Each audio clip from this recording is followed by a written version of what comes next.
Shepard did everything right. More than we could have hoped for. Commander Shepard uncovered the truth. And still, it's not enough. We're at war. No one wants to admit it, but humanity is under attack. But they're sending him to fight Geth.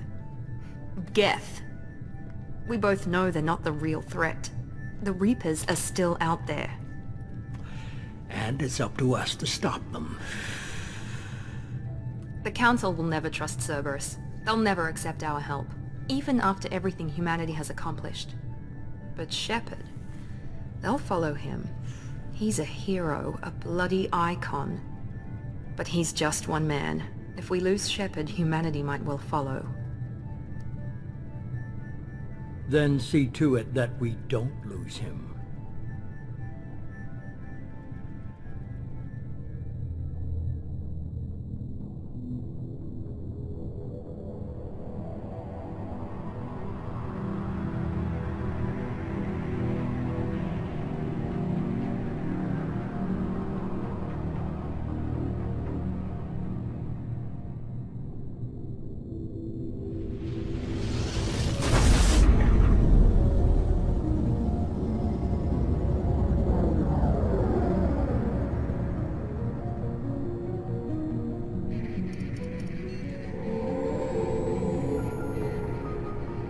Disengaging FTL drives. Emission sinks active. Board is green. We are running silent. We're wasting our time. 4 days searching up and down this sector and we haven't found any sign of Geth activity. 3 ships went missing here in the past month. Something happened to them. My money's on slavers. The Terminus system is crawling with them. Picking up something on the long-range scanner. Unidentified vessel. Looks like a cruiser. Doesn't match any known signatures. Cruiser is changing course. Now on intercept trajectory. Can't be. Stealth systems are engaged. There's no way a Geth ship could possibly... It's not the Geth. Brace for evasive maneuvers!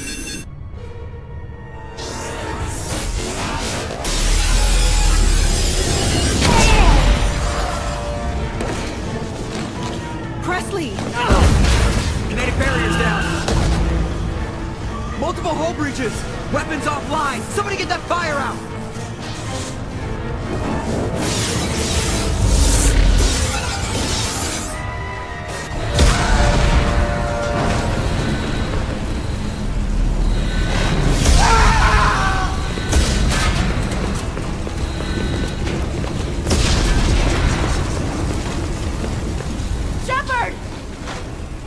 Distress beacon is ready for launch.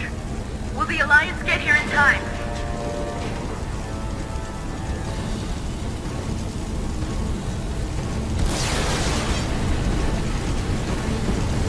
The Alliance won't abandon us.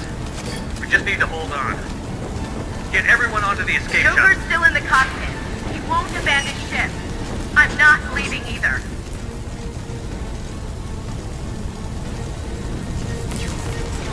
I need you to get the crew onto the evac shuttle. I'll take care of Joker. Commander. Ashley, go. Now. Aye, aye.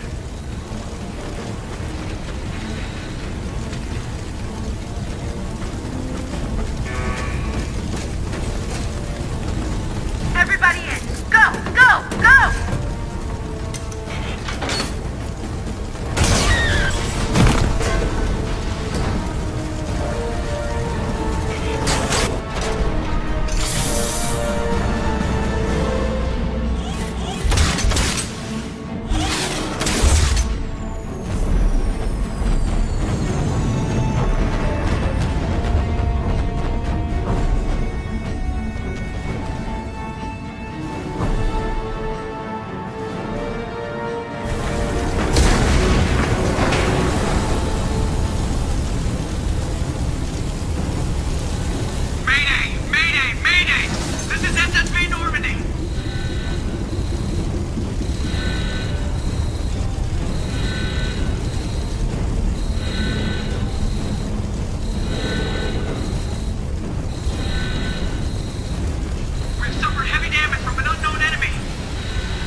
Come on, Joker. We have to get out of here. No, I won't abandon the Normandy! I can still save her! The Normandy's lost. Going down with the ship won't change that. Yeah, okay. Help me up. They're coming around for another attack!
Just another routine mission.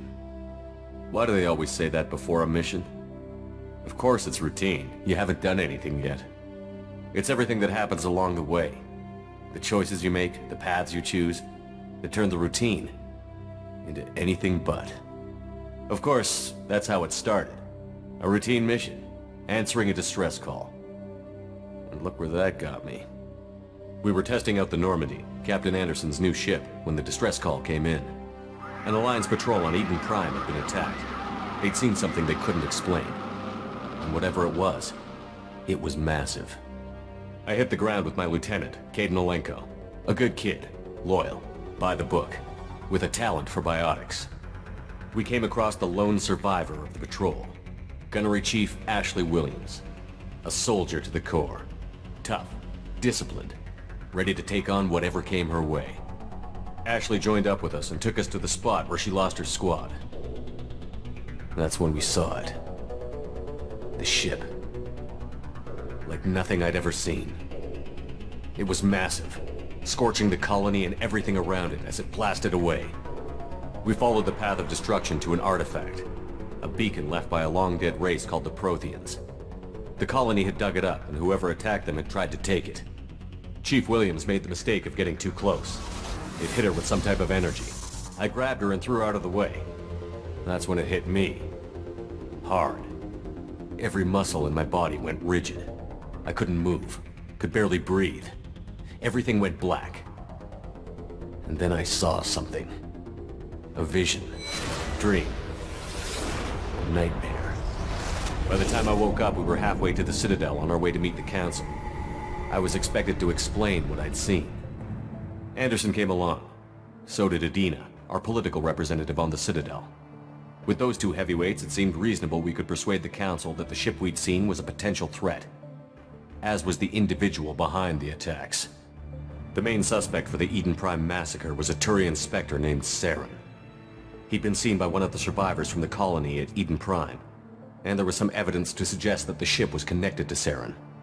But even Adina's pointed accusations weren't enough to convince the Council. They just couldn't believe one of their chosen elite Spectres could be guilty of something like that. They needed proof, which meant I needed proof. Fortunately, I wasn't alone in my search. Garrus, another Turian, wanted to help. A top agent for Citadel Security. Despite orders from his superiors that he shouldn't get involved, he told me he was suspicious of Saren, and he had some useful leads.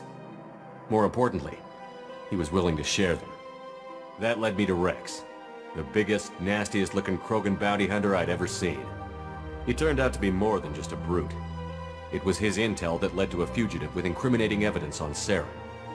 The fugitive turned out to be an energetic little Quarian named Tali. A tech expert with a knack for hacking, she'd procured some information on Saren. Evidence that proved Saren was dirty. Tali's evidence proved that Saren was responsible for the massacre on Eden Prime, and that the immense warship we'd spotted was in fact Saren's flagship. But it went much further. Saren was trying to find a way to bring back a race of sentient machines from dark space. Machines allegedly responsible for cleansing the galaxy of all organic life. These Reapers were blamed for wiping out all life 50,000 years ago, including the Protheans, then disappearing back through the mass relays to dark space, leaving no trace they'd ever been. That explained why Saren was after the beacon, and it made some sense out of my visions. But not much else. We couldn't convince the Council that the Reapers were a threat, but they agreed Saren had to be stopped. They stripped him of his Spectre status and gave me the honor of becoming the first human Spectre. My first task? Bring down Saren. Anderson decided to stay behind, giving up his ship, the Normandy. He told me I would need it more than he would. He also pointed me in a direction.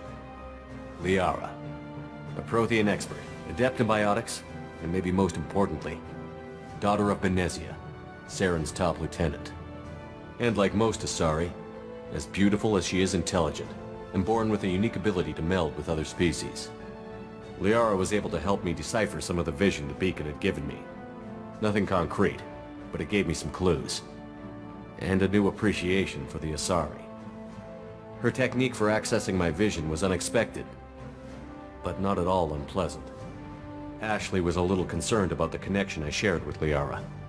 As commander, I knew either relationship had the potential to interfere with the mission. I told Ash I wasn't interested in Liara. I had my eyes on someone else. But we agreed we wouldn't let it get in the way of our mission. Finding Saren. Thanks to Liara's help, we had our next lead. Benezia. Saren had taken her to Novarian, where he'd enslaved a dangerous race of insect-like creatures, the Rachni. He ordered Benezia to use the same technique Liara had used on me to extract information from the Rachni Queen. The Queen's drones were everywhere, and they weren't happy. We had to fight through hundreds of them to get to Benezia. By the time we arrived, Saren was gone. With the information. I tried to reason with Benezia, but Saren had indoctrinated her. He had somehow acquired the ability to control people's actions and wills. Benezia wouldn't surrender, and Liara was forced to watch her mother die in her arms. And I was left with an angry, dangerous Rachni Queen to deal with. She claimed her drones would do no harm if I released her. But the Rachni had terrorized the galaxy before. I couldn't do it. I wouldn't doom an entire species for past sins. And the Queen was true to her word. She left and took her army of drones with her.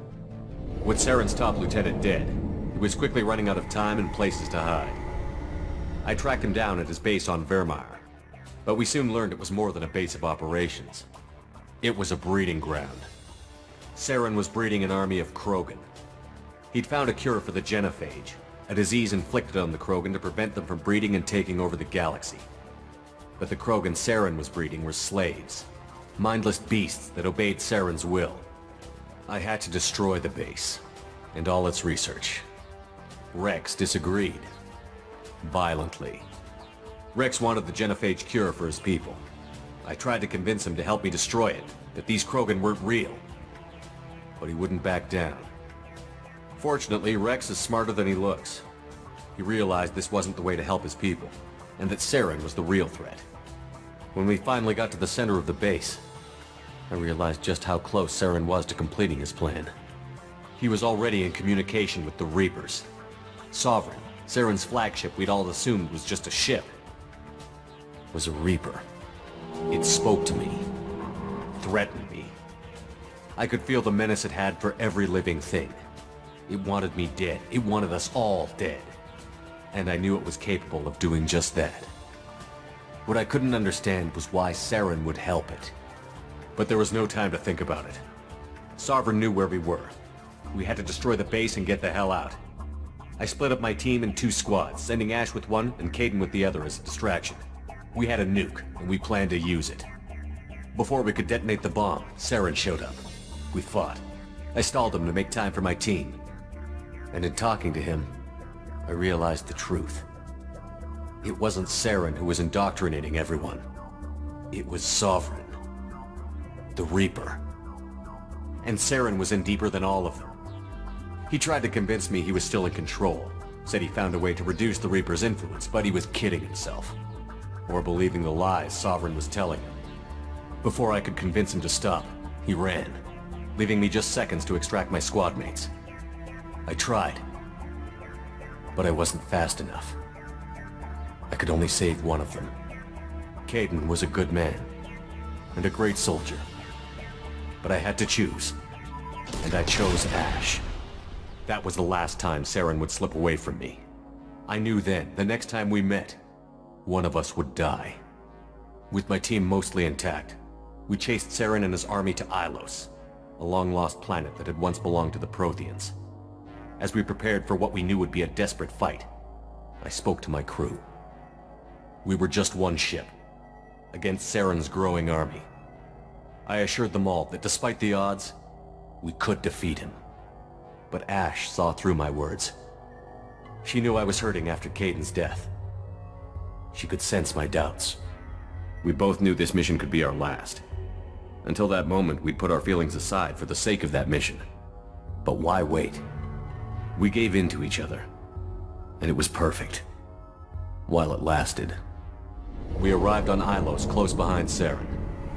Once on the planet, we discovered a Prothean databank that helped me put the final pieces of my vision together. The Reapers had come 50,000 years ago, and every 50,000 years before that, each time purging the galaxy of life. The Protheans had fought and died, like every species before them. But a few survived long enough to leave a parting gift. The Protheans had discovered that the Citadel was the key to controlling the mass relays. By sabotaging the Citadel, they found a way to close the relays to dark space, slowing the Reapers' return, giving us the time we needed to find a solution to stop the Reapers once and for all. Saren knew this. He was leading his army to take control of the Citadel and re-establish the relays to dark space, bringing the waiting Reapers here to destroy us all. We followed him to the Citadel. It was intact, but heavily damaged. He had caught the Council fleets by surprise, and they were only now regrouping. And with Sovereign as his flagship, there was little hope the fleets could counterattack with enough strength to take back the Citadel. But Saren was done running, and I was done chasing him. As the Alliance and Citadel fleets battled Saren's army outside, I cornered the Turian bastard in the Citadel tower and confronted him. He died believing that the Reapers would save him. As I fought to regain control of the Citadel, the Council's flagship, the Destiny Ascension, fell under attack. Despite Saren's death, Sovereign and Saren's army continued to fight. The Council was aboard the Destiny Ascension, and they were requesting assistance. But I knew in order to help them, I would have to put our human alliance fleet in jeopardy. The Council could be replaced. The fleets were needed here and now if we were going to defeat Sovereign. Even with the Citadel back in my control, Saren defeated, and the Normandy leading the combined galactic fleet, the battle against Sovereign, a single Reaper, was relentless. It took the combined fleets of humanity and the other races, but in the end, Sovereign fell. But the costs were immense. While humanity's efforts in the war earned us our first seat on the Council, it was a hollow victory. The Reapers were still out there. I knew the fight was far from over, but as the one who'd led the fight against Saren, I was given new responsibilities. The choice of humanity's first counselor was left for me to decide. On the one hand, Udina, the lifetime politician. Ruthless and ambitious, he would easily navigate the political landmines that would soon be put in front of him. The other choice, Captain Anderson, the career soldier. Tough but fair, but a friend, and someone I could trust. Both great leaders in their own right. Anderson didn't want the job, which was a sure sign he'd be perfect for it. No ambition to get in the way. The war was over. The threat had passed. In time, the Council would rebuild itself. The Citadel could be repaired. Even the pain of lost friends would fade. But none of that mattered if the Reapers were still out there. And if they were all as powerful as Sovereign, we had to find a way to stop them. I had to find a way. I gathered my crew, took my ship, and went in search of answers. Officially, the Council would only say I was assigned to cleanup duty, rooting out any remnants of Saren's army. Just another routine mission.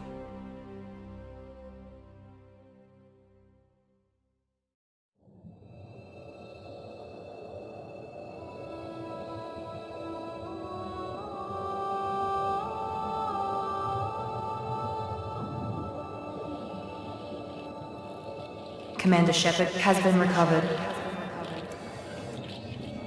The Lazarus Project will proceed as planned.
He's reacting to outside stimuli, showing an awareness of his surroundings. Oh my God, Miranda, I think he's waking up. Damn it, Wilson, he's not ready yet. Give him the sedative. Shepard, don't try to move. Just lie still. Try to stay calm. Heart rate's still climbing. Brain activity is off the charts. Scout's pushing into the red zone. It's not working. Another dose. Now. Heart rate dropping. Stats falling back into normal range. That was too close. We almost lost him. I told you your estimates were off. Run the numbers again.